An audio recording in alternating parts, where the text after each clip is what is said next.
கர்த்தருடைய நாமம் மகிமைப்படுவதாக. கிறிஸ்துவுக்குள் பிரியமான தேவ பிள்ளைகளே, ஆண்டவராகிய இயேசு கிறிஸ்துவின் நாமத்தில் உங்கள் அனைவருக்கும் அன்பின் வாழ்த்துக்கள். இன்று ஒரு தகவல், ஜெபிக்க ஜெயிக்க இந்த தொடர் வாயிலாக உங்களை சந்திப்பதில் மிகவும் மகிழ்ச்சி அடைகிறேன்.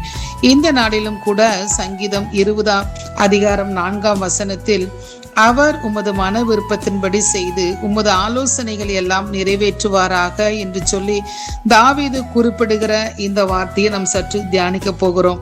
தாவீது தேவ சித்தத்துக்குரிய காரியங்களை சிந்தித்து செயல்பட்டபடியால், அவருடைய காரியங்கள் அனைத்தும் தேவனுடைய கரத்தில் ஒப்படைத்திருந்தபடியால் தான் யுத்தத்திற்கு போகும்போது இந்த ஜெபத்தை செய்கிறார். பிலிப்பியர் 2 அதிகாரம் 13 விருப்பத்தையும் செய்கையையும் அவரே உண்டாக்குகிறார் என்று சொல்லப்பட்டு இருக்கிறது.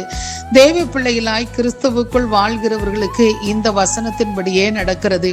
நீதிமொழிகளில் கூட நீதிமான்களுடைய ஆசை நன்மையே, அதாவது விருப்பம் நன்மையே என்று சொல்லப்பட்டுள்ளது. நீதிமொழிகள் 10:24 நீதிமான் விரும்புகிற காரியம் அவனுக்கு கொடுக்கப்படும் என்று சொல்லப்பட்டுள்ளது. தேவனுடைய வார்த்தை. பிரியமானவர்களே, நம்முடைய தேவன் ஆலோசனை கர்த்தா. யோசனையில் பெரியவராய் இருந்த போதிலும் அவருக்கு பயந்து நடக்கிற தம்முடையவர்களின் மன விருப்பத்தின்படி செய்து நம்முடைய ஆலோசனைகளை அவர் நிறைவேற்றுகிறார் என்று அவரை குறித்து நாம் அறிந்து கொள்கிறோம். சங்கீதம் 21:2 மன விருப்பத்தின்படி தந்தருளி அவருடைய உதடுகளின் விண்ணப்பத்தை தள்ளாதிருக்கிறார் என்று குறிப்பிடுகிறார். நம்முடைய தேவன் நம் ஜெபத்தையும் கேட்கிறார். அது மட்டுமல்ல, நம்முடைய இருதயத்தின் ஆழத்தில் சில காரியங்கள் இப்படி நடந்தால் நன்றாக இருக்குமே என்று யாரிடமும் சொல்லாமல் உங்கள் இருதயத்தில் காணப்படுகிற விருப்பத்தையும் நிறைவேற்றுகிறவராய் காணப்படுகிறார்.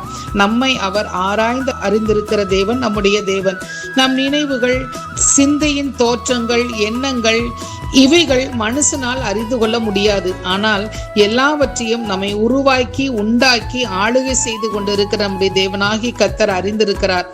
பலருக்கு பல விருப்பங்கள் உண்டு. இவ்வுலகத்துக்குரியதாகவும் ஆவிக்குரியதாகவும் காணப்படலாம் அவ்விருப்பங்கள்.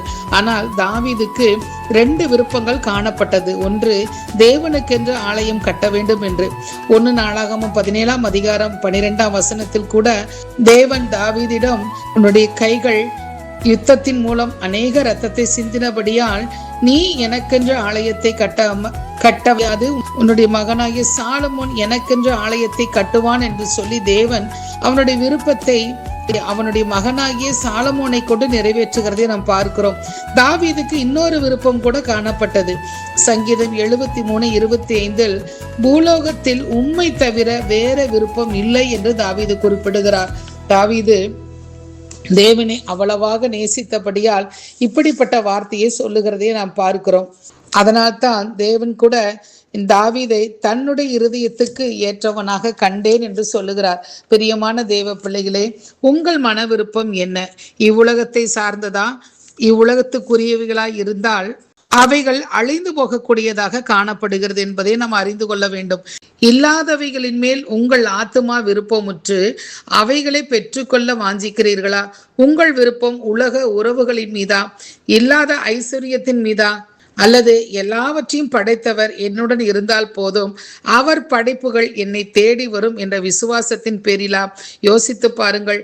உங்கள் மன விருப்பம் தாவீதை போல இருக்கட்டும். அவரை தவிர வேற விருப்பம் இல்லை என்று முழு இருதயத்தோடு இதை அறிக்கை செய்யுங்கள்.